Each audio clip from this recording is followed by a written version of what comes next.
Donald J. Trump is the 45th and now 47th President of the United States. He's gone through a lot in between, including being impeached and an assassination attempt. But one thing that hasn't changed is that he remains a multi-billionaire. His financial journey is one of the most talked about stories in modern business, and we're going to dive into how he went from the Donald to the billionaire we all know. Was it daddy's money, rags to riches, or somewhere in the middle? Let's dig into Trump's financial empire, how it started, where it stands today, and stay with us till the end to find out the juicy numbers and details. Before we get started, don't forget to subscribe to our channel and like this video.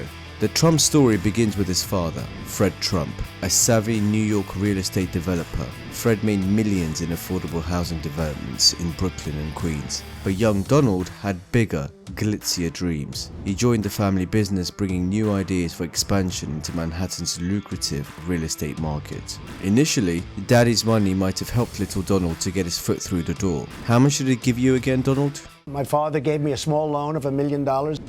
Doesn't sound that small to me. That loan was just the start. Over the years, Fred helped out with co-sign loans, asset transfers, and probably the occasional "don't worry son, we've got this covered" speech. Trump's first major project was the Commodore Hotel, a rundown building he transformed into the Grand Hyatt in 1980. Using tax breaks he scored from the city, Trump turned this into a massive success, making headlines and cementing himself as Manhattan's latest rising star. That wasn't just about renovating a hotel, it was Donald's big, bold entrance onto the New York real estate stage. From here, he went on a buying spree into the 1980s, snapping up properties like the Plaza Hotel for a casual $400 million, casinos in Atlantic City, and of course the iconic Trump Tower. Now, Atlantic City is where Trump decided to roll the dice, both literally and financially. His grand vision was the Trump Taj Mahal, a massive opulent casino he called the 8th wonder of the world. Unfortunately, like a Vegas gambler betting on all red, this venture came with massive debt. The casino went bankrupt multiple times, but Trump, in classic fashion, somehow managed to keep his name on it. He mastered the art of debt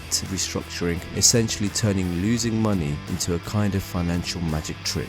The 1990s weren't exactly kind to Trump. The real estate market crashed, and suddenly his portfolio looked like a sinking ship with a lot of very tall, expensive anchors. His net worth took a massive hit, with Forbes estimating he lost almost $1 billion. But here's a twist. While his assets floundered, Trump leaned into the power of his name. Instead of owning more buildings, he started licensing the Trump name out, getting paid to have his name slapped on luxury condos, hotels, and even bottled water. And this was brilliant because it meant he didn't actually have to invest in or manage the properties. He just collected a check every time someone thought Trump sounded luxurious. Then came The Apprentice in 2004. Now, if Atlantic City didn't make Trump a household name, You're Fired certainly did.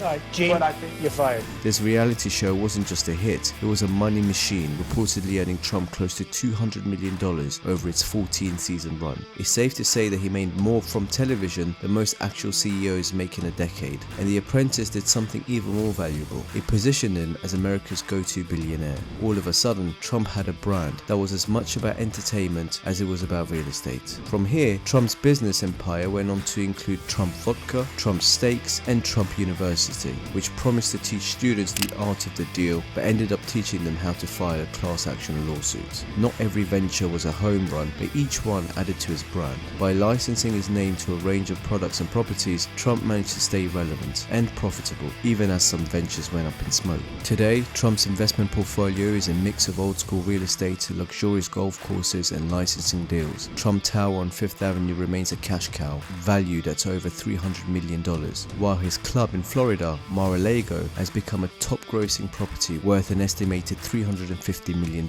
His golf courses in the US, Scotland, and Ireland reportedly rake in millions each year, even though some run at a loss, probably because maintaining miles of pristine golf course isn't cheap. His real estate portfolio is worth hundreds of millions, but much of it is tied up in long-term investments, so cash flow can be tricky. And yet his licensing deals alone have made him millions, as international developers continue to pay big bucks for the Trump stamp. In recent years, Trump's interest in finance took a surprising turn towards crypto, though he's always had a bit of love and hate relationship with it. While initially skeptical, famously calling Bitcoin a scam that threatened the dollar's dominance, he later seemed to soften up a bit, particularly when he learned about the financial opportunities and publicity it brought. Soon after, Trump's business ventures started exploring NFTs. In fact, his campaign even released a series of Trump NFTs featuring digital trading cards with his likeness in various exaggerated poses, from superhero Trump to astronaut Trump. These NFTs were marketed as collector's items and has brought in millions, appealing to both his fan base and curious investors in the digital asset world. While he's not exactly a crypto mogul, Trump's foray into NFTs show his knack for spotting a trend and turning it into profit, even if it is in an unfamiliar market. Now for the big question.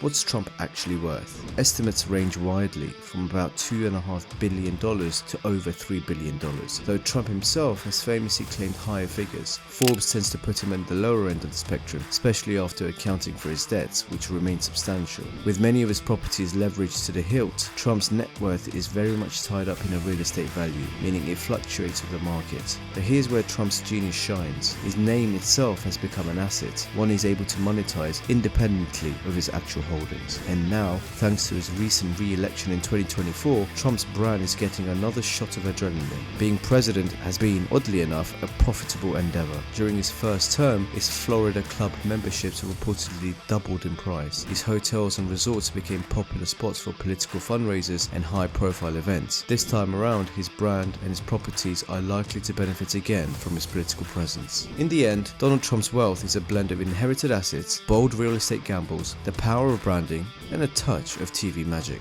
He's built a multi-billion-dollar empire with investments spread across skyscrapers, golf resorts, and licensing deals that slap his name on luxury condos around the world. Whether you view him as a financial genius or a risk taker with a knack of self-promotion, Trump has a unique talent for turning his brand into his biggest asset. And love him or hate him, you can't deny, Trump has mastered the art of staying in the spotlight and, most importantly, in the money.